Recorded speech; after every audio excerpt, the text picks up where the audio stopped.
ਅਰੁਣਾਚਲ ਦੇ ਤਵਾਂਗ ਨੇੜੇ ਆਪਸ ਦੇ ਵਿੱਚ ਭਿੜੇ ਭਾਰਤ ਅਤੇ ਚੀਨ ਦੇ ਫੌਜੀ ਜਵਾਨ। ਦੋਵਾਂ ਦੇਸ਼ਾਂ ਦੇ ਫੌਜੀ ਹੋਏ ਜ਼ਖਮੀ। 9 ਦਸੰਬਰ ਨੂੰ ਹੋਇਆ ਸੀ ਟਕਰਾਅ। ਪੰਜਾਬ ਪੁਲਿਸ ਦੇ ਵੱਲੋਂ ਆਰਪੀਜੀ ਅਟੈਕ ਸੁਲਝਾਉਣ ਦਾ ਦਾਅਵਾ। ਆਈਜੀ ਸੁਖਚੈਨ ਸਿੰਘ ਗਿੱਲ ਬੋਲੇ, ਗ੍ਰੇਨੇਡ ਸੁੱਟਣ ਵਾਲੇ 2 ਹਮਲਾਵਰਾਂ ਦੀ ਹੋਈ ਪਛਾਣ। ਹਿਰਾਸਤ ਦੇ ਵਿੱਚ ਲਏ ਗਏ ਨੇ 4 ਮੁਲਜ਼ਮ। ओपीएस ਤੇ ਕੇਂਦਰ ਦਾ ਸਾਫ਼ ਜਵਾਬ। ਕਿਹਾ ਪੁਰਾਣੀ ਪੈਨਸ਼ਨ ਬਹਾਲੀ ਦੀ ਕੋਈ ਯੋਜਨਾ ਨਹੀਂ। ਐਨਪੀਐਸ 'ਚ ਜਮ੍ਹਾਂ ਫੰਡ ਵੀ ਨਹੀਂ ਹੋਣਗੇ ਵਾਪਸ। ਮਾਨ ਕੈਬਨਿਟ ਦਾ ਵੱਡਾ ਫੈਸਲਾ। ਹੁਣ ਪੰਜਾਬ ਪੁਲਿਸ ਦੇ ਵਿੱਚ ਹਰ ਸਾਲ ਹੋਵੇਗੀ ਭਰਤੀ। 1800 ਕਾਂਸਟੇਬਲ ਅਤੇ 300 ਸਬ ਇੰਸਪੈਕਟਰਾਂ ਦੀਆਂ ਨਿਕਲਣਗੀਆਂ ਅਸਾਮੀਆਂ। ਪਟਵਾਰੀਆਂ ਦੀਆਂ ਖਾਲੀ ਪਈਆਂ 710 ਅਸਾਮੀਆਂ ਤੇ ਵੀ ਹੋਵੇਗੀ ਭਰਤੀ। ਮਾਂ ਬੋਲੀ ਪੰਜਾਬੀ ਨੂੰ ਲੈ ਕੇ ਸਖਤ ਮਾਨ ਸਰਕਾਰ। ਪੰਜਾਬੀ ਨਾ ਪੜਾਉਣ ਵਾਲੇ ਸਕੂਲਾਂ ਤੇ ਸੀਐਮ ਦੇ ਵੱਲੋਂ ਸਖਤ ਕਾਰਵਾਈ ਦੇ ਹੁਕਮ। ਤਾਂ ਦਫ਼ਤਰੀ ਕਾਰਵਾਈ ਦੇ ਲਈ ਪੰਜਾਬੀ ਭਾਸ਼ਾ ਨੂੰ ਕੀਤਾ ਗਿਆ ਲਾਜ਼ਮੀ।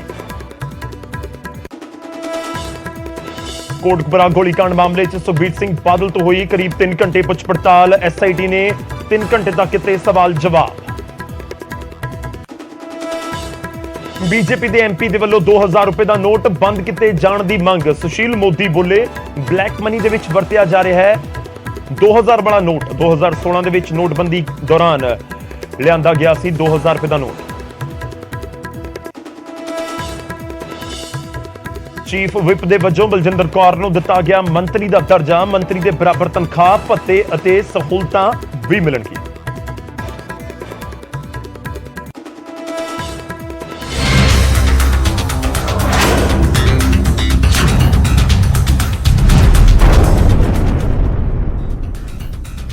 ਸਤਿ ਸ੍ਰੀ ਅਕਾਲ, ਸਵਾਗਤ ਹੈ। ਗੌਰਵ ਸ਼ੁਕਲਾ ਮੈਂ ਹਾਂ ਤੁਹਾਡੇ ਨਾਲ ਹਾਜ਼ਰ ਹਾਂ। ਫਰਕ ਤਾਂ ਪੈਂਦਾ ਹੈ ਲੈ ਕੇ ਜਦੋਂ ਗੁਆਂਢੀ ਮੁਲਕ ਦੇ ਵੱਲੋਂ ਲਗਾਤਾਰ ਉਹੀ ਹਰਕਤਾਂ ਕੀਤੀਆਂ ਜਾਣ ਜੋ ਸਰਹੱਦ ਦੀ ਪੂਰੀ ਜਿਹੜੀ ਇੱਕ ਨਿਯਮ ਬਣਿਆ ਹੋਇਆ ਉਸ ਦੀ ਉਲੰਘਣਾ ਕਰਨ, ਫਿਰ ਫਰਕ ਤਾਂ ਪੈਂਦਾ ਹੈ। ਜਿਵੇਂ ਇੱਕ ਪਾਸੇ ਪਾਕਿਸਤਾਨ ਵਰਗਾ ਮੁਲਕ ਹੈ ਜੋ ਡਰੋਨ ਦੇ ਜ਼ਰੀਏ ਲਗਾਤਾਰ ਕੋਸ਼ਿਸ਼ਾਂ ਕਰ ਰਿਹਾ ਹੈ ਪੰਜਾਬ ਦੇ ਵਿੱਚ, ਭਾਰਤ ਦੇ ਵਿੱਚ ਹਥਿਆਰ ਸੁੱਟਣ ਦੀ, ਤਾਂ ਦੂਜੇ ਪਾਸੇ ਚੀਨ ਵਰਗਾ ਮੁਲਕ ਹੈ ਜੋ ਦੇਸ਼ ਦੀਆਂ ਲਗਾਤਾਰ ਹੱਦਾਂ ਨੂੰ ਟੱਪਣ ਦੀ ਕੋਸ਼ਿਸ਼ ਕਰਦਾ ਹੈ। ਜਿਵੇਂ ਵੱਡੀ ਖਬਰ ਉਸ ਦੇ ਨਾਲ ਹੀ ਸ਼ੁਰੂਆਤ। ਅਰੁਣਾਚਲ ਪ੍ਰਦੇਸ਼ ਵਿੱਚ ਭਾਰਤ ਅਤੇ ਚੀਨ ਦੇ ਫੌਜੀ ਇੱਕ ਵਾਰ ਫੇਰ ਤੋਂ ਆਮੋ ਸਾਹਮਣੇ ਹੋਏ ਨੇ। ਝੜਪ ਦੀ ਖਬਰ ਸਾਹਮਣੇ ਆਈ ਹੈ। ਇਸ ਘਟਨਾ ਦੇ ਵਿੱਚ ਦੋਵੇਂ ਧਿਰਾਂ ਦੇ ਕੁਝ ਫੌਜੀਆਂ ਦੇ ਜ਼ਖਮੀ ਹੋਣ ਦੀ ਵੀ ਖਬਰ ਹੈ। ਇਹ ਤੁਹਾਨੂੰ ਦੱਸ ਦਈਏ ਕਿ ਘਟਨਾ ਤਵਾਂਗ ਸੈਕਟਰ ਦੇ ਯੰਗਸਟੇ ਦੇ ਵਿੱਚ ਹੋਈ ਹੈ। ਰਿਪੋਰਟ ਦੇ ਮੁਤਾਬਿਕ ਭਾਰਤ ਦੇ ਫੌਜੀਆਂ ਨੇ 300 ਚੀਨੀ ਜਵਾਨਾਂ ਨੂੰ ਖਦੇੜ ਕੇ ਭਜਾ ਦਿੱਤਾ। ਇਸ ਝੜਪ ਦੇ ਵਿੱਚ ਦੋਵਾਂ ਵਾਲੇ ਪਾਸੇ ਤੋਂ ਜਵਾਨ ਜ਼ਖਮੀ ਹੋਏ। ਫੌਜ ਦੇ ਮੁਤਾਬਿਕ ਇਹ ਘਟਨਾ 9 ਦਸੰਬਰ ਦੀ ਹੈ। ਤਵਾਂਗ ਦੇ ਵਿੱਚ ਚੀਨ ਦੀ ਪੀਪਲਜ਼ ਲਿਬਰੇਸ਼ਨ ਆਰਮੀ LAC ਤੱਕ ਪਹੁੰਚਣਾ ਚਾਹ ਰਹੀ ਸੀ। ਚੀਨੀ ਫੌਜੀਆਂ ਦੇ ਇਸ ਕਦਮ ਦਾ ਉੱਥੇ ਤੈਨਾਤ ਭਾਰਤੀ ਫੌਜੀਆਂ ਨੇ ਜ਼ਬਰਦਸਤ ਵਿਰੋਧ ਕੀਤਾ ਤੇ ਇਸ ਦੌਰਾਨ ਦੋਵੇਂ ਦੇਸ਼ਾਂ ਦੀਆਂ ਫੌਜਾਂ ਦੇ ਜਿਹੜੇ ਜਵਾਨ ਨੇ ਉਹ ਆਪਸ ਦੇ ਵਿੱਚ ਭਿੜ ਗਏ। ਇਸ ਝੜਪ ਦੇ ਵਿੱਚ ਦੋਵੇਂ ਦੇਸ਼ਾਂ ਦੇ ਫੌਜੀ ਜਵਾਨ ਕੁਝ ਜ਼ਖਮੀ ਵੀ ਹੋਏ ਨੇ। ਹਾਲਾਂਕਿ ਭਾਰਤ ਦੇ ਜਵਾਨਾਂ ਨੇ LAC ਤੱਕ ਪਹੁੰਚਣ ਦੀ ਕੋਸ਼ਿਸ਼ ਕਰ ਰਹੇ ਚੀਨੀ ਫੌਜੀਆਂ ਨੂੰ ਪਿੱਛੇ ਧੱਕ ਦਿੱਤਾ।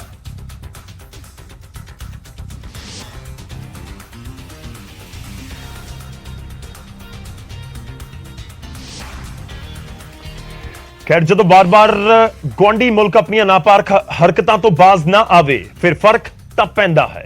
ਉਧਰ ਕਾਂਗਰਸ ਦੇ ਐਮਪੀ ਨੇ ਸਦਨ ਦੇ ਵਿੱਚ ਇਸ ਮਸਲੇ ਤੇ ਖੁਦ ਪ੍ਰਧਾਨ ਮੰਤਰੀ ਨੂੰ ਸਥਿਤੀ ਸਪਸ਼ਟ ਕਰਨ ਦੀ ਮੰਗ ਕੀਤੀ ਹੈ। सारे मैप्स जो हैं हमने रिलीज किए थे, पर ना रक्षा मंत्री कुछ कहते, ना प्रधानमंत्री कुछ कहते। देश की राष्ट्रीय सुरक्षा से खिलवाड़ हो रहा है और मोदी सरकार चुप बैठी है, अपनी जिम्मेवारी से पीछे हट रही है। हमारी मांग है संसद के अंदर भी और संसद के बाहर भी प्रधानमंत्री खुद लोकसभा और राज्यसभा में सामने आकर चीन ने जिस जिस क्षेत्र में अनाधिकृत कब्जा किया हमारी सरजमी पर, उस पर जवाब दें और बताएं कि 2 साल पहले की यथास्थिति कब तक वो लागू करेंगे। क्योंकि यहां तो ये भी कहा जा रहा है कि अब चीन ने तो मोदी सरकार से बात तक करने से ਤਾਂ ਕਾਂਗਰਸ ਦੇ ਵੱਲੋਂ ਸਵਾਲ ਚੁੱਕੇ ਜਾ ਰਹੇ ਨੇ। ਦੂਜੇ ਪਾਸੇ ਸਰਦਰੁੱਤ ਇਜਲਾਸ ਜਾਰੀ ਹੈ ਪਾਰਲੀਮੈਂਟ ਦਾ ਤੇ ਮੰਗਲਵਾਰ ਨੂੰ ਇਸ ਮੁੱਦੇ ਨੂੰ ਕਾਂਗਰਸ ਦੇ ਵੱਲੋਂ ਪਾਰਲੀਮੈਂਟ ਦੇ ਵਿੱਚ ਵੀ ਚੁੱਕਿਆ ਜਾਵੇਗਾ। ਇਸ ਸਭ ਦੇ ਵਿਚਾਲੇ ਅਰਵਿੰਦ ਕੇਜਰੀਵਾਲ ਦਿੱਲੀ ਦੇ ਮੁੱਖ ਮੰਤਰੀ ਨੇ, ਉਹਨਾਂ ਦਾ ਵੀ ਟਵੀਟ ਇਸ ਪੂਰੇ ਮੁੱਦੇ ਤੇ ਸਾਹਮਣੇ ਆਇਆ ਤੇ ਉਹਨਾਂ ਨੇ ਕਿਹਾ ਕਿ ਸਾਡੇ ਜਵਾਨ ਦੇਸ਼ ਦੀ ਸ਼ਾਨ ਨੇ, ਉਹਨਾਂ ਦੀ ਬਹਾਦਰੀ ਨੂੰ ਮੈਂ ਸਲਾਮ ਕਰਦਾ ਹਾਂ ਅਤੇ ਪਰਮਾਤਮਾ ਅੱਗੇ ਉਹਨਾਂ ਦੇ ਜਲਦ ਸਿਹਤਯਾਬ ਹੋਣ ਦੀ ਕਾਮਨਾ ਕਰਦਾ ਹਾਂ।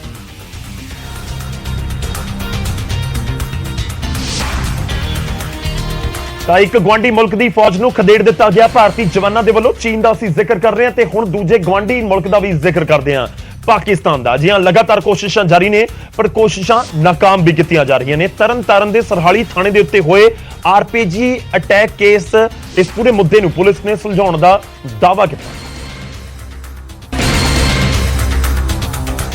ਪੰਜਾਬ ਪੁਲਿਸ ਨੇ ਦਾਅਵਾ ਕੀਤਾ ਕਿ ਇਸ ਮਾਮਲੇ 'ਚ 4 ਲੋਕਾਂ ਨੂੰ ਹਿਰਾਸਤ ਦੇ ਵਿੱਚ ਲਿਆ ਗਿਆ ਹੈ। ਇਸ ਦੇ ਵਿੱਚ 2 ਉਹ ਵੀ ਨੇ ਜਿਨ੍ਹਾਂ ਨੇ ਆਰਪੀਜੀ ਅਟੈਕ ਕਰਨ ਵਾਲਿਆਂ ਨੂੰ ਮੋਟਰਸਾਈਕਲ ਮੁਹੱਈਆ ਕਰਵਾਇਆ ਸੀ ਅਤੇ 2 ਨੇ ਹਮਲਾਵਰਾਂ ਦੇ ਰਹਿਣ ਦੇ ਲਈ ਥਾਂ ਮੁਹੱਈਆ ਕਰਵਾਈ। ਪੁਲਿਸ ਇਸ ਮਾਮਲੇ 'ਚ ਕੜੀ ਨਾਲ ਕੜੀ ਜੋੜ ਰਹੀ ਹੈ ਅਤੇ ਦਾਅਵਾ ਕਰ ਰਹੀ ਹੈ ਕਿ ਹਮਲਾਵਰਾਂ ਦੀ ਪਛਾਣ ਵੀ ਕੀਤੀ ਜਾ ਚੁੱਕੀ ਹੈ। ਜਲਦੀ ਉਹਨਾਂ ਨੂੰ ਵੀ ਗ੍ਰਿਫਤਾਰ ਕਰ ਲਿਆ ਜਾਵੇਗਾ। ਜਿਹੜਾ ਪੂਰਾ ਕ੍ਰਾਈਮ ਸੀਗਾ ਇਹਨੂੰ ਅਨਅਰਥ ਕਰ ਲਿਆ ਗਿਆ ਹੈ। ਸਾਰੀਆਂ ਸਿਰਫ ਹੁਣ ਕੜੀਆਂ ਜੋੜਨੀਆਂ ਨੇ ਫਰਦਰ ਇਨਵੈਸਟੀਗੇਸ਼ਨ ਦੇ ਵਿੱਚ। 4 ਬੰਦੇ ਨੇ ਜਿਨ੍ਹਾਂ ਨੂੰ ਅਸੀਂ ਡਿਟੇਨ ਕੀਤਾ ਇਹਦੇ ਵਿੱਚ, ਜਿਨ੍ਹਾਂ ਨੇ ਲੌਜਿਸਟਿਕ ਸਪੋਰਟ ਦਿੱਤੀ, ਮੋਟਰਸਾਈਕਲ ਦਿੱਤਾ। ਜਿਨ੍ਹਾਂ ਨੇ ਐਗਜ਼ੀਕਿਊਟ ਕੀਤਾ ਉਹਨਾਂ ਨੂੰ ਡਿਟੇਨ ਕਰਨਾ ਬਾਕੀ ਹੈ, ਬਟ ਜਲਦੀ ਹੀ ਜਿਉਂ ਹੀ ਸਾਰੀ ਇਨਵੈਸਟੀਗੇਸ਼ਨ ਕੰਪਲੀਟ ਹੋਏਗੀ ਪੂਰਾ ਇਹਦੀ ਡਿਟੇਲਸ ਜਿਹੜੀਆਂ ਨੇ ਉਹਦਾ ਖੁਲਾਸਾ ਕੀਤਾ ਜਾਏਗਾ। ਖਬਰ ਹੈ ਕਿ ਐਨਆਈਏ ਤੇ ਪੰਜਾਬ ਪੁਲਿਸ ਦੀ ਟੀਮ ਨੇ ਹਮਲੇ ਦੇ ਵਿੱਚ ਇਸਤੇਮਾਲ ਆਰਪੀਜੀ ਲਾਂਚਰ ਨੂੰ ਵੀ ਬਰਾਮਦ ਕਰ ਲਿਆ ਹੈ। ਇਸ ਤਰ੍ਹਾਂ ਦੇ 2 ਆਰਪੀਜੀ ਅਤੇ 2 ਰਾਕੇਟ ਲਾਂਚਰ ਅਜੇ ਵੀ ਪੰਜਾਬ ਦੇ ਵਿੱਚ ਦਹਿਸ਼ਤਗਰਦਾਂ ਦੇ ਸਲੀਪਰ ਸੈੱਲ ਦੇ ਕੋਲ ਨੇ, ਜੋ ਪਾਕਿਸਤਾਨ ਤੋਂ ਡਰੋਨ ਦੇ ਜ਼ਰੀਏ ਭੇਜੇ ਗਏ ਸਨ। ਪੰਜਾਬ ਪੁਲਿਸ ਨੂੰ ਹੁਣ ਇਹਨਾਂ ਦੋਵੇਂ ਆਰਪੀਜੀ ਦੀ ਵੀ ਭਾਲ ਹੈ। ਤੇ ਦੂਜਾ ਆਰਪੀਜੀ ਦਾ ਅਟੈਕ ਹੋਇਆ ਸੀ ਇੱਕ ਮੋਹਾਲੀ ਦੇ ਵਿੱਚ ਤੇ ਤਰਨਤਾਰਨ ਦੇ ਵਿੱਚ। 2 ਆਰਪੀਜੀ ਇਸ ਤਰੀਕੇ ਦੇ ਹੀ ਹੋਰ ਵੀ ਹੈਗੇ ਨੇ। ਇਹ ਵੀ ਸੁਰੱਖਿਆ ਏਜੰਸੀਆਂ ਦੇ ਹਵਾਲੇ ਤੋਂ ਖਬਰ ਮਿਲ ਰਹੀ ਹੈ। ਉਧਰ ਇਸ ਆਰਪੀਜੀ ਅਟੈਕ ਨੂੰ ਲੈ ਕੇ ਗਵਾਂਢੀ ਸੂਬੇ ਜੰਮੂ ਕਸ਼ਮੀਰ ਦੇ ਡੀਜੀਪੀ ਦਾ ਵੀ ਇੱਕ ਵੱਡਾ ਬਿਆਨ ਸਾਹਮਣੇ ਆਇਆ। ਉਹਨਾਂ ਨੇ ਕਿਹਾ ਕਿ ਖਾਲਿਸਤਾਨੀ ਮੋਡਿਊਲ ਹੋਵੇ ਜਾਂ ਫਿਰ ਕਸ਼ਮੀਰ ਦੇ ਵਿੱਚ ਦਹਿਸ਼ਤਗਰਦੀ, ਇਹਨਾਂ ਦੇ ਪਿੱਛੇ ਪਾਕਿस्तान ही है।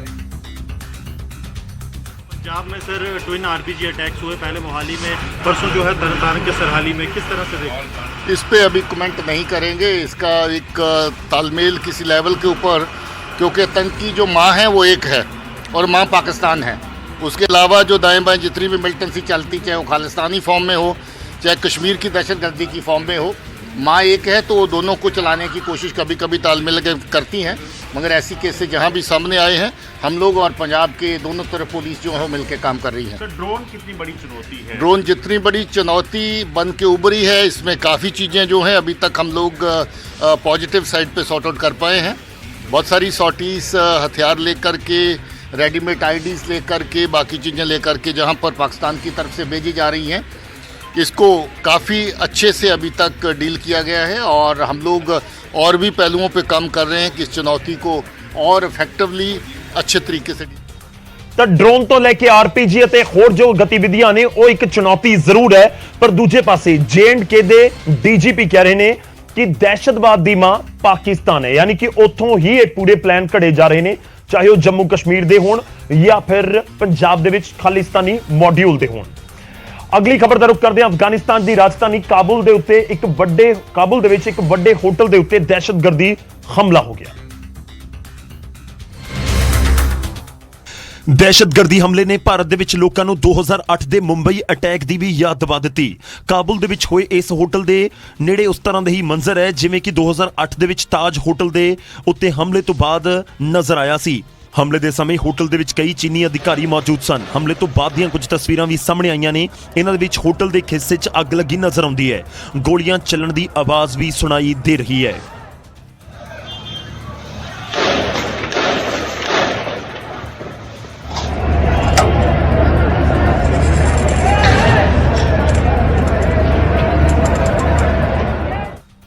ਦੱਸਿਆ ਜਾ ਰਿਹਾ ਕਿ 2 ਹਫ਼ਤੇ ਪਹਿਲਾਂ ਇਸੇ ਇਲਾਕੇ ਦੇ ਵਿੱਚ ਮੌਜੂਦ ਪਾਕਿਸਤਾਨ ਦੀ ਐਮਬੈਸੀ ਦੇ ਉੱਤੇ ਫਾਇਰਿੰਗ ਹੋਈ ਸੀ। ਇਸ ਫਾਇਰਿੰਗ ਤੋਂ ਬਾਅਦ ਚੀਨ ਦੇ ਐਮਬੈਸਡਰ ਨੇ ਕਾਬੁਲ ਦੇ ਵਿੱਚ ਆਪਣੀ ਐਮਬੈਸੀ ਦੀ ਸਿਕਿਉਰਿਟੀ ਨੂੰ ਲੈ ਕੇ ਤਾਲਿਬਾਨ ਦੇ ਅਫਸਰਾਂ ਦੇ ਨਾਲ ਗੱਲਬਾਤ ਵੀ ਕੀਤੀ ਸੀ। ਤੇ ਪੂਰਾ ਘਟਨਾਕ੍ਰਮ ਵਾਪਰਿਆ 2008 ਦੇ ਵਿੱਚ 26/11 ਦਾ ਜੋ ਅਟੈਕ ਸੀ ਉਹ ਵੀ ਕੁਝ ਇਸ ਤਰੀਕੇ ਦਾ ਹੀ ਸੀ, ਜਦੋਂ ਇੱਕ ਹੋਟਲ ਤਾਜ ਹੋਟਲ ਨੂੰ ਨਿਸ਼ਾਨਾ ਬਣਾਇਆ ਗਿਆ। ਹੁਣ ਅੱਗੇ ਵਧਦੇ ਪੰਜਾਬ ਦਾ ਰੁਖ ਕਰਾਂਗੇ। ਪੰਜਾਬ ਦੇ ਵਿੱਚ ਹਰ ਸਾਲ 1800 ਕਾਂਸਟੇਬਲ ਅਤੇ 300 ਸਬ ਇੰਸਪੈਕਟਰਸ ਦੀ ਭਰਤੀ ਕੀਤੀ ਜਾਵੇਗੀ।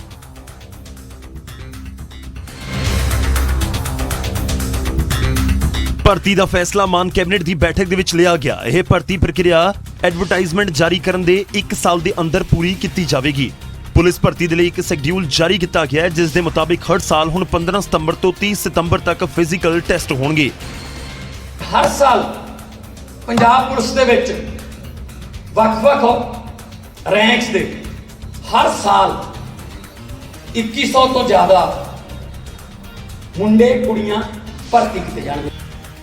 ਇਸ ਤੋਂ ਇਲਾਵਾ ਐਨਸੀਸੀ ਦੇ ਖਾਲੀ ਪਏ 203 ਅਹੁਦਿਆਂ ਨੂੰ ਵੀ ਭਰਿਆ ਜਾਵੇਗਾ ਤਾਂ ਕਿ ਸਕੂਲ ਅਤੇ ਹਾਇਰ ਐਜੂਕੇਸ਼ਨ ਦੇ ਸਟੂਡੈਂਟਸ ਖੁਦ ਨੂੰ ਫਿੱਟ ਕਰਕੇ ਐਨਸੀਸੀ ਦਾ ਹਿੱਸਾ ਬਣ ਸਕਣ। 710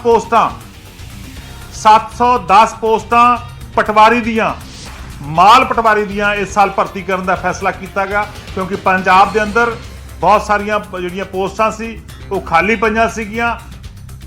ਪਟਵਾਰੀ ਅਹੁਦੇ ਦੇ 710 ਖਾਲੀ ਅਹੁਦਿਆਂ ਉੱਤੇ ਵੀ ਭਰਤੀ ਹੋਵੇਗੀ। ਲੰਬੇ ਸਮੇਂ ਤੋਂ ਇਹ ਅਹੁਦੇ ਖਾਲੀ ਪਏ ਸਨ।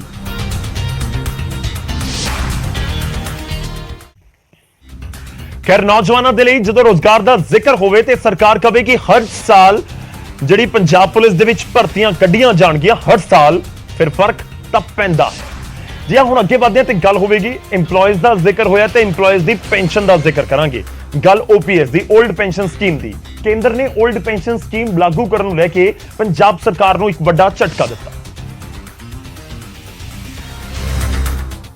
ਤੇ ਮਾਨ ਸਰਕਾਰ ਨੇ ਹਾਲ ਹੀ ਦੇ ਵਿੱਚ ਮੁਲਾਜ਼ਮਾਂ ਦੀ ਪੁਰਾਣੀ ਪੈਨਸ਼ਨ ਸਕੀਮ ਲਾਗੂ ਕਰਨ ਦਾ ਐਲਾਨ ਕੀਤਾ ਸੀ। ਸਕੀਮ ਅਜੇ ਸਵਾਲਾਂ ਦੇ ਵਿੱਚ ਹੀ ਸੀ ਕਿ ਕੇਂਦਰ ਨੇ 올ਡ ਪੈਨਸ਼ਨ ਸਕੀਮ ਦੇ ਲਈ ਸਾਫ਼ ਇਨਕਾਰ ਕਰ ਦਿੱਤਾ ਤੇ ਸਾਫ਼ ਕੀਤਾ ਕਿ NPS ਦੇ ਵਿੱਚ ਜਮ੍ਹਾਂ ਫੰਡ ਸੂਬਿਆਂ ਨੂੰ ਵਾਪਸ ਨਹੀਂ ਹੋਣਗੇ।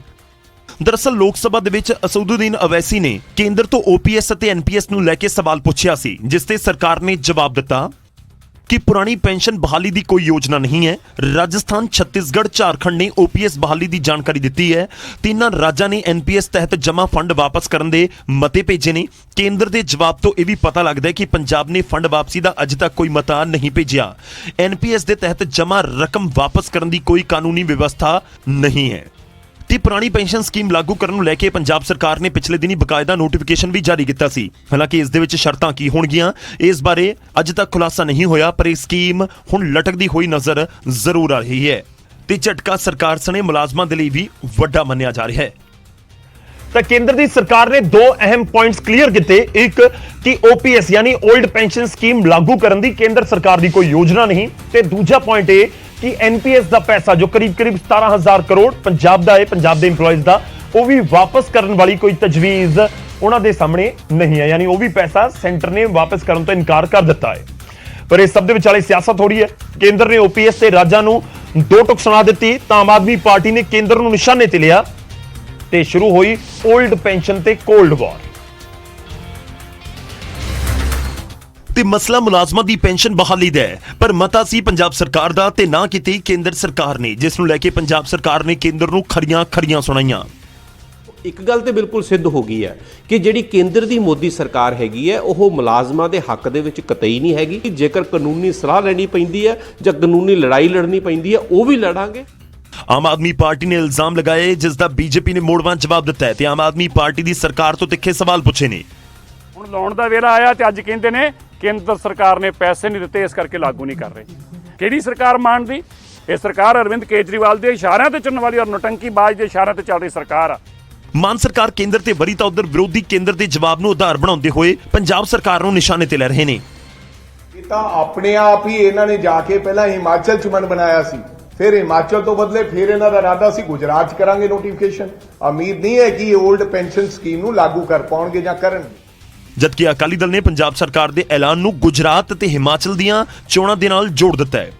ਮੁਲਾਜ਼ਮਾਂ ਦੇ ਨਾਲ ਠੱਗੀ ਮਾਰੀ ਜਾ ਰਹੀ। ਜਿਹੜਾ ਇਹਨਾਂ ਨੇ ਨੋਟੀਫਿਕੇਸ਼ਨ ਕੀਤਾ ਸੀ ਉਹ ਵੀ ਸਾਰਾ ਜਾਲੀ ਨੋਟੀਫਿਕੇਸ਼ਨ ਸੀ, ਪਰ ਸਾਡੀ ਪੰਜਾਬ ਸਰਕਾਰ ਨੇ ਨੋਟੀਫਿਕੇਸ਼ਨ ਤਾਂ ਕਰ ਦਿੱਤਾ, ਕੇਂਦਰ ਸਰਕਾਰ ਤੱਕ ਫਾਈਲ ਵੀ ਨਹੀਂ ਭੇਜੀ। ਇਹ ਵੀ ਅੱਜ ਜ਼ਿਕਰ ਜਿਹੜਾ ਪਾਰਲੀਮੈਂਟ ਦੇ ਵਿੱਚ NPS ਦੇ ਵਿੱਚ ਪੰਜਾਬ ਦਾ ਜਮ੍ਹਾਂ ਫੰਡ 16,746 ਕਰੋੜ ਰੁਪਏ ਹੈ ਤੇ ਹੁਣ ਸਵਾਲ ਹੈ ਕਿ ਕੇਂਦਰ ਦੇ ਇਨਕਾਰ ਤੋਂ ਬਾਅਦ ਮਾਨ ਸਰਕਾਰ OPS ਲਾਗੂ ਕਰੇਗੀ ਕਿਵੇਂ। ਖੈਰ, OPS ਦਾ ਜ਼ਿਕਰ ਬਹੁਤ ਹੋ ਰਿਹਾ, ਹੁਣ ਲਾਗੂ ਕਿਵੇਂ ਹੋਏਗੀ, ਹੋ ਵੀ ਪਾਏਗੀ ਜਾਂ ਨਹੀਂ, ਇਹ ਵੀ ਇੱਕ ਵੱਡਾ ਸਵਾਲ ਹੈ। ਖੈਰ, EMPLOYEES ਦਾ ਜ਼ਿਕਰ ਹੋਵੇ, 올ਡ ਪੈਨਸ਼ਨ ਸਕੀਮ ਦੀ ਗੱਲ ਹੋਵੇ ਤੇ ਉਸ ਦੇ ਉੱਤੇ ਵੀ ਸਿਆਸਤ ਹੋਵੇ ਤੇ ਸੈਂਟਰ ਦੇ ਵੱਲੋਂ ਕੋਰੀ ਨਾ ਕਰ ਦਿੱਤੀ ਜਾਵੇ, ਫਿਰ ਫਰਕ ਤਾਂ ਪੈਂਦਾ ਹੈ। ਉਧਰ ਰਾਜ ਸਭਾ ਦੇ ਵਿੱਚ BJP ਦੇ MP ਸੁਸ਼ੀਲ ਮੋਦੀ ਨੇ 2000 ਰੁਪਏ ਦਾ ਨੋਟ ਬੰਦ ਕਰਨ ਦੀ ਮੰਗ ਕੀਤੀ ਹੈ। ਸੁਸ਼ੀਲ ਕੁਮਾਰ ਨੇ ਸਦਨ ਦੇ ਵਿੱਚ ਕਿਹਾ ਕਿ 2000 ਦਾ ਨੋਟ ਰੱਖਣ ਵਾਲੇ ਨਾਗਰਿਕਾਂ ਨੂੰ ਇਸ ਨੂੰ ਜਮ੍ਹਾਂ ਕਰਨ ਦੇ ਲਈ 2 ਜਾਂ 3 ਸਾਲ ਦਾ ਸਮਾਂ ਦਿੱਤਾ ਜਾਣਾ ਚਾਹੀਦਾ ਹੈ। RBI ਨੇ 3 ਸਾਲ ਪਹਿਲਾਂ 2000 ਰੁਪਏ ਦੇ ਨੋਟਾਂ ਦੀ छपाई बंद कर दी थी। रिजर्व बैंक ऑफ इंडिया ने भी 3 वर्षों से इसकी छपाई बंद कर दी है। और 2000 का नोट एक क्षणिक तौर पर नोटबंदी के दौरान इसको लाया गया था ताकि 500 और 1000 के नोट को बदलने में लोगों को कठिनाई नहीं हो, और अब कहीं बाजार में नोट दिखाई नहीं पड़ता। 500 ਰੁਪਏ ਦੇ ਨਵੇਂ ਨੋਟ ਦੇ ਨਾਲ 2000 ਰੁਪਏ ਦੇ ਨੋਟ ਉਸ ਵੇਲੇ ਬਾਜ਼ਾਰ ਦੇ ਵਿੱਚ ਲਿਆਂਦੇ ਗਏ ਸਨ ਜਦੋਂ ਸਰਕਾਰ ਨੇ ਰਾਤੋਂ ਰਾਤ ਪੁਰਾਣੇ 500 ਤੇ 1000 ਰੁਪਏ ਦੇ ਨੋਟਾਂ ਨੂੰ ਬੰਦ ਕਰ ਦਿੱਤਾ ਸੀ। ਜੀ ਹਾਂ, 2017 ਚ ਜਦੋਂ ਨੋਟ ਬੰਦੀ ਕਰ ਦਿੱਤੀ ਗਈ ਸੀ। ਤਾਂ ਨੋਟਬੰਦੀ ਕਰ ਦਿੱਤੀ ਗਈ 2016 ਦੇ ਵਿੱਚ, ਔਰ ਉਸ ਨੋਟਬੰਦੀ ਤੋਂ ਬਾਅਦ ਨੋਟ ਬੰਦ ਹੋਏ 500 ਤੇ 1000 ਵਾਲੇ। ਹੁਣ ਅੱਗੇ ਵਧਦੇ ਹਾਂ ਤੇ ਵਾਰੀ ਅੱਜ ਦੇ ਸਵਾਲ ਦੀ ਹੈ, ਔਰ ਨੋਟਬੰਦੀ ਦੇ ਨਾਲ ਹੀ ਜੁੜਿਆ ਹੋਇਆ ਸਵਾਲ ਹੈ। ਇੱਕ ਨੋਟਬੰਦੀ ਜੋ ਅੱਜ ਦੀ ਪੀੜ੍ਹੀ ਨੇ ਦੇਖੀ ਹੈ 2016 ਦੇ ਵਿੱਚ ਹੋਈ 8 ਨਵੰਬਰ 2016 ਨੂੰ, ਤੇ ਇੱਕ ਨੋਟਬੰਦੀ ਇਸ ਤੋਂ ਪਹਿਲਾਂ ਵੀ ਹੋਈ ਸੀ, ਉਹ ਸੀ ਸਾਲ 1978। ਤੇ ਅੱਜ ਸਵਾਲ ਉਸ ਦੇ ਨਾਲ ਹੀ ਜੁੜਿਆ ਹੋਇਆ ਕਿਉਂਕਿ ਨੋਟਬੰਦੀ ਦਾ ਜ਼ਿਕਰ ਹੋ ਰਿਹਾ, 2000 ਦਾ ਨੋਟ ਬੰਦ ਕਰਨ ਦੀ ਮੰਗ ਹੋ ਰਹੀ ਹੈ, ਇਸ ਕਰਕੇ ਅੱਜ ਸਵਾਲ ਅਸੀਂ ਨੋਟਬੰਦੀ ਦੇ ਨਾਲ ਜੁੜਿਆ ਹੋਇਆ ਪੁੱਛਿਆ। ਸਵਾਲ ਕਿ 1978 ਦੇ ਵਿੱਚ ਜਦੋਂ ਨੋਟਬੰਦੀ ਹੋਈ ਤਾਂ ਉਸ ਸਮੇਂ ਸਭ ਤੋਂ ਵੱਡਾ ਨੋਟ ਕਿਹੜਾ ਸੀ ਜਿਹੜਾ ਬੰਦ ਕਰ ਦਿੱਤਾ ਗਿਆ, ਬੈਨ ਕਰ ਦਿੱਤਾ ਗਿਆ। ਜਿਵੇਂ 2016 ਦੇ ਵਿੱਚ ਇੱਕ 500 ਵਾਲਾ ਨੋਟ ਸੀ ਤੇ ਇੱਕ 1000 ਰੁਪਏ ਵਾਲਾ ਨੋਟ ਸੀ। 500 ਵਾਲਾ ਤਾਂ ਨਵਾਂ ਆ ਗਿਆ, 1000 ਵਾਲਾ ਬੰਦ ਹੀ ਹੋ ਗਿਆ।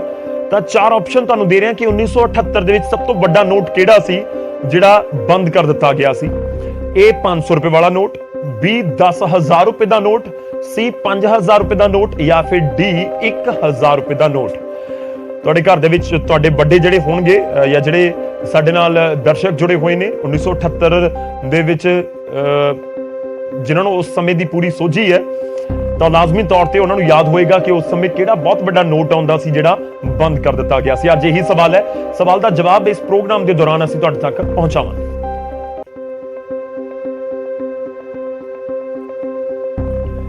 ਹੁਣ ਅੱਗੇ ਵਧਦੇ ਹਾਂ ਕੈਬਨਿਟ ਰੀਸ਼ਫਲ ਦੀਆਂ ਖਬਰਾਂ ਦੇ ਵਿਚਾਲੇ ਤਲਵੰਡੀ ਸਾਬੋ ਤੋਂ ਵਿਧਾਇਕ ਬਲਜਿੰਦਰ ਕੌਰ ਨੂੰ ਮੰਤਰੀ ਦਾ ਦਰਜਾ ਦੇਣ ਦਾ ਐਲਾਨ ਕਰ ਦਿੱਤਾ ਗਿਆ।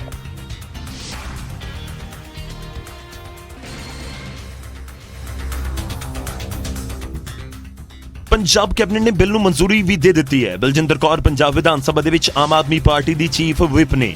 ਹੁਣ ਉਹਨਾਂ ਨੂੰ ਇੱਕ ਮੰਤਰੀ ਦੇ ਬਰਾਬਰ ਤਨਖਾਹ, ਭੱਤੇ ਅਤੇ ਸਹੂਲਤਾਂ ਮਿਲਣਗੀਆਂ। ਬਲਜਿੰਦਰ ਕੌਰ ਬਠਿੰਡਾ ਜ਼ਿਲ੍ਹੇ ਦੇ ਤਲਵੰਡੀ ਸਾਬੋ ਸੀਟ ਤੋਂ ਦੂਜੀ ਵਾਰ ਵਿਧਾਇਕ ਬਣੇ ਨੇ। ਜਦੋਂ ਮਾਨ ਸਰਕਾਰ ਦੇ ਕੈਬਨਿਟ ਮੰਤਰੀਆਂ ਦੀ ਪਹਿਲੀ ਲਿਸਟ ਆਈ ਉਸ ਵੇਲੇ ਹੀ ਮੰਨਿਆ ਜਾ ਰਿਹਾ ਸੀ ਕਿ ਉਸ ਦੇ ਵਿੱਚ ਬਲਜਿੰਦਰ ਕੌਰ ਦਾ ਨਾਮ ਹੋਵੇਗਾ, ਪਰ ਅਜਿਹਾ ਨਹੀਂ ਹੋਇਆ। ਪੰਜਾਬ 'ਚ ਵਿਧਾਨ ਸਭਾ ਦੀਆਂ 92 ਸੀਟਾਂ ਜਿੱਤਣ ਵਾਲੀ ਆਮ ਆਦਮੀ ਪਾਰਟੀ ਦੀ ਸਰਕਾਰ ਦੇ ਵਿੱਚ ਮੰਤਰੀ ਨਾ ਬਣਨ ਤੇ ਕੁਝ ਵਿਧਾਇਕ ਨਾਰਾਜ਼ ਵੀ ਸਨ। ਉਹਨਾਂ ਦੇ ਵਿੱਚ ਇੱਕ ਨਾਮ ਬਲਜਿੰਦਰ ਕੌਰ ਦਾ ਵੀ ਕਿਹਾ ਜਾ ਰਿਹਾ ਸੀ। ਬਲਜਿੰਦਰ ਕੌਰ ਦਾ ਮੰਤਰੀ ਨਾ ਬਣ ਪਾਉਣ ਦਾ ਦਰਦ ਸਾਹਮਣੇ ਵੀ ਆਇਆ। ਉਹਨਾਂ ਨੇ ਆਪਣੀ ਨਾਰਾਜ਼ਗੀ ਜ਼ਾਹਰ ਕਰਦੇ ਹੋਏ ਫੇਸਬੁੱਕ ਪੋਸਟ ਵੀ ਲਿਖਿਆ ਸੀ, ਪਰ ਬਾਅਦ ਦੇ ਵਿੱਚ ਇਸ ਨੂੰ ਪੁਰਾਣੀ ਪੋਸਟ ਦੱਸਦੇ ਹੋਏ ਡਿਲੀਟ ਕਰ ਦਿੱਤਾ ਸੀ। ਹੁਣ ਅਗਲੀ ਖਬਰ ਦਾ ਰੁਖ ਕਰਦੇ ਹਾਂ ਤੇ ਗੱਲ ਪੰਜਾਬੀ ਦੀ ਹੋਏਗੀ। ਪੰਜਾਬ ਦੇ ਵਿੱਚ ਮਾਂ ਬੋਲੀ ਪੰਜਾਬੀ ਨੂੰ ਲੈ ਕੇ ਮਾਨ ਸਰਕਾਰ ਹੁਣ ਸਖਤੀ ਦੇ ਮੋੜ ਦੇ ਵਿੱਚ ਨਜ਼ਰ ਆ ਰਹੀ ਹੈ। ਨਵੇਂ ਹੁਕਮ ਜਾਰੀ ਹੋਏ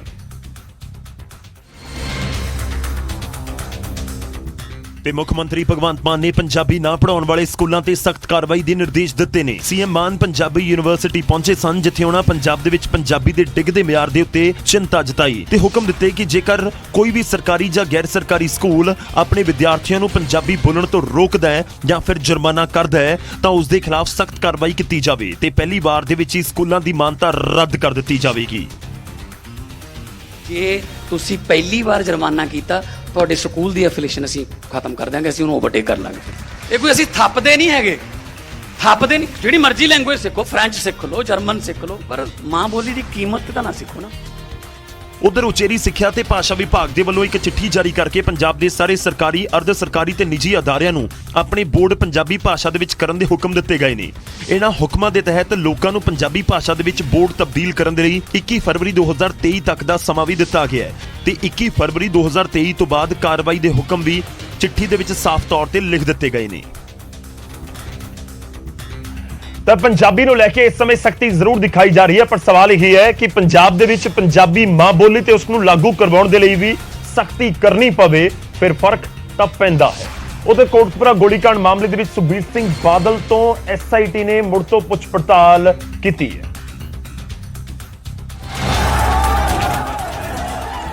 ਇਹ ਪੁੱਛਗਿੱਛ ਐਸਆਈਟੀ ਨੇ ਚੰਡੀਗੜ੍ਹ ਦੇ ਵਿੱਚ ਸੈਕਟਰ 32 ਵਾਲੇ ਆਫਿਸ ਦੇ ਵਿੱਚ ਕੀਤੀ। ਜਾਂਚ ਟੀਮ ਪੁੱਛਗਿੱਛ ਦੇ ਵਿੱਚ ਇਹ ਪਤਾ ਲਗਾਉਣ ਦੀ ਕੋਸ਼ਿਸ਼ ਕਰ ਰਹੀ ਹੈ ਕਿ ਬੇਅਦਬੀ ਦੇ ਵਿਰੋਧ ਦੇ ਵਿੱਚ ਪ੍ਰਦਰਸ਼ਨ ਕਰਨ ਵਾਲੇ ਸਿੱਖਾਂ ਦੇ ਉੱਤੇ ਫਾਇਰਿੰਗ ਕਿਸ ਦੇ ਹੁਕਮਾਂ ਦੇ ਉੱਤੇ ਕੀਤੀ ਗਈ। ਐਸਆਈਟੀ ਨੇ ਮਾਮਲੇ ਦੇ ਸਬੰਧ ਦੇ ਵਿੱਚ ਸਵਾਲਾਂ ਦੀ ਇੱਕ ਲਿਸਟ ਵੀ ਤਿਆਰ ਕੀਤੀ ਸੀ। ਸਾਨੂੰ ਇਹਨਾਂ ਤੇ ਕੋਈ ਇਸ ਤਰ੍ਹਾਂ ਦਾ ਯਕੀਨ ਨਹੀਂ ਹੈ ਕਿ ਇਹ ਇਹਨਾਂ ਨੂੰ ਹੱਥ ਪਾ ਲੈਣਗੇ ਜਾਂ ਇਹਨਾਂ ਤੇ ਕੋਈ ਕਾਰਵਾਈ ਕਰ ਸਕਣਗੇ। ਬੁਲਾ ਕੇ ਚਾਹ ਪਾਣੀ ਪਿਆ ਕੇ ਘਰਾਂ ਨੂੰ ਤੋਰ ਦਿੰਦੇ ਨੇ ਤੇ ਲੋਕਾਂ ਨੂੰ ਲੱਗਦਾ ਕਿ ਖਣੀ ਤੇਜ਼ੀ ਹੋ ਰਹੀ ਆ, ਕੋਈ ਕਾਫੀ ਵੱਡੀ ਜਾਂਚ ਚੱਲ ਰਹੀ ਆ। ਜਿੱਥੇ ਐਵੀਡੈਂਸ ਹੋਣ ਉੱਥੇ ਬੁਲਾਉਂਦੇ ਘੱਟ ਹੁੰਦੇ ਆ ਤੇ ਗ੍ਰਿਫਤਾਰੀ ਪਹਿਲਾਂ ਕਰ ਲੈਂਦੇ ਆ। ਜ਼ਿਕਰ ਖਾਸ ਹੈ ਕਿ ਕੋਟਕਪੁਰਾ ਗੋਲੀकांड ਦੇ ਸਮੇਂ ਸੁਖਬੀਰ ਸਿੰਘ ਬਾਦਲ ਪੰਜਾਬ ਦੇ ਡਿਪਟੀ ਸੀਐਮ ਸਨ। ਉਹਨਾਂ ਦੇ ਕੋਲ ਹੀ ਉਸ ਸਮੇਂ ਗ੍ਰਹਿ ਮੰਤਰਾਲੇ ਦੀ ਵੀ ਜ਼ਿੰਮੇਵਾਰੀ ਸੀ। ਕੋਟਕਪੁਰਾ ਗੋਲੀकांड ਅਤੇ ਬਹਿਬਲ ਕਲਾਂ ਗੋਲੀकांड ਮਾਮਲਿਆਂ 'ਚ SIT ਜਾਂਚ ਫਿਲਹਾਲ ਕਿਸੇ ਨਤੀਜੇ ਦੇ ਉੱਤੇ ਨਹੀਂ ਪਹੁੰਚ ਸਕੀ ਹੈ। ਬਹਿਬਲ ਕਲਾਂ ਗੋਲੀकांड ਮਾਮਲੇ 'ਚ SIT ਇਹ ਜਾਣਨ ਦੀ ਕੋਸ਼ਿਸ਼ ਦੇ ਵਿੱਚ ਹੈ ਕਿ ਫਾਇਰਿੰਗ ਦੇ ਹੁਕਮ ਕਿਸ ਦੇ ਵੱਲੋਂ ਦਿੱਤੇ ਗਏ ਸਨ। खैर सवाल तो यह भी है कि कितनी बार होर पुछगिछ होएगी, कितनी बार होर सवाल जवाब किस किस तो होंगे। SITयां कई बड़ियां ने, करीब 7 साल तो ज्यादा का समा हो चले है। इंतजार इंसाफ का हुण भी सिख संगत कर रही है। यह 2015 ਦੇ ਵਿੱਚ पूरा घटनाक्रम वापरिया सी ਜਦੋਂ कोटकपुरा चौक के उत्ते गोली ਚੱਲੀ ਸੀ। हालांकि कोटकपुरा ਦੇ ਵਿੱਚ कोई जानी नुकसान नहीं होया सी। अगली खबर का रुख करते हैं, एक होर साबका मंत्री का जिक्र होएगा। विजिलेंस के शिकंजे ਦੇ ਵਿੱਚ फसे साबका मंत्री सुंदर श्याम अरोड़ा ਨੂੰ अदालत तो कोई भी राहत फिलहाल नहीं मिली है।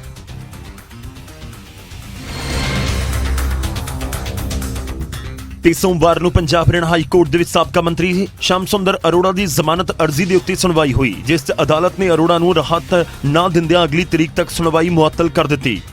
ਇਸ ਦੌਰਾਨ ਪੰਜਾਬ ਸਰਕਾਰ ਨੇ ਹਾਈ ਕੋਰਟ 'ਚ ਮਾਮਲੇ ਦੀ ਸਟੇਟਸ ਰਿਪੋਰਟ ਵੀ ਦਾਖਲ ਕੀਤੀ ਤੇ ਸ਼ਾਮ ਸੁੰਦਰ ਅਰੋੜਾ ਉੱਤੇ ਵਿਜੀਲੈਂਸ ਦੀ AIG ਮਨਮੋਹਨ ਸ਼ਰਮਾ ਨੂੰ 1 ਕਰੋੜ ਦੀ ਰਿਸ਼ਵਤ ਦੇਣ ਦੇ ਇਲਜ਼ਾਮ ਨੇ, ਜਿਸ ਦੀ ਪਹਿਲੀ ਕਿਸ਼ਤ 50 ਲੱਖ ਰੁਪਏ ਦਿੰਦਿਆਂ ਉਹਨਾਂ ਨੂੰ ਵਿਜੀਲੈਂਸ ਨੇ ਰੰਗੇ ਹੱਥੀਂ ਕਾਬੂ ਕਰਨ ਦਾ ਦਾਅਵਾ ਕੀਤਾ ਸੀ। दावा होया कि सुंदर श्याम अरोड़ा ने यह रिश्वत अपने खिलाफ चल रहे कई मामलों को प्रभावित करने लई दित्ती सी।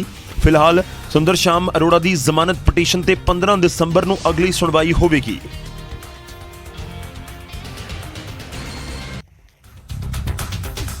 हुण अगे वधदे ते बारी इतिहास दी है। 12 दिसंबर का इतिहास की कहंदा है, हुण असीं तुहाडे तक जानकारी पहुंचावांगे।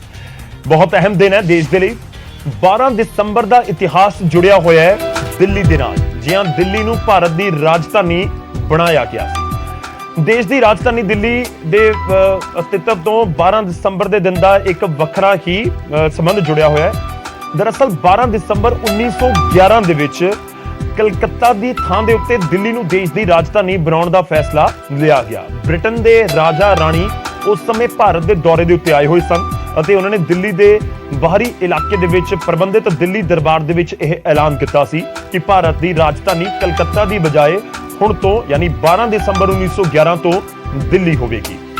ਅੰਗਰੇਜ਼ ਸ਼ਾਸਕਾਂ ਨੇ ਦੇਸ਼ ਦੇ ਵਿੱਚ ਸ਼ਾਸਨ ਨੂੰ ਵਧੀਆ ਤਰੀਕੇ ਦੇ ਨਾਲ ਚਲਾਉਣ ਦੇ ਲਈ ਕਲਕੱਤਾ ਦੀ ਥਾਂ ਦਿੱਲੀ ਨੂੰ ਰਾਜਧਾਨੀ ਬਣਾ ਦਿੱਤਾ ਸੀ। ਮੌਜੂਦਾ ਸਮੇਂ ਦੇ ਵਿੱਚ ਦੇਸ਼ ਦੀ ਰਾਜਧਾਨੀ ਹੈ ਦਿੱਲੀ ਔਰ 1900 ਯਾਨੀ ਕਿ ਆਜ਼ਾਦੀ ਤੋਂ ਪਹਿਲਾਂ 1911 ਦੇ ਵਿੱਚ ਹੀ ਦਿੱਲੀ ਨੂੰ ਰਾਜਧਾਨੀ ਐਲਾਨ ਦਿੱਤਾ ਗਿਆ। फर्क तो पैंदा दे विच बेड़ा हो चलिया बहुत छोटे जे ब्रेक दा। मुलाकात फिर होगी ब्रेक दे उस पार।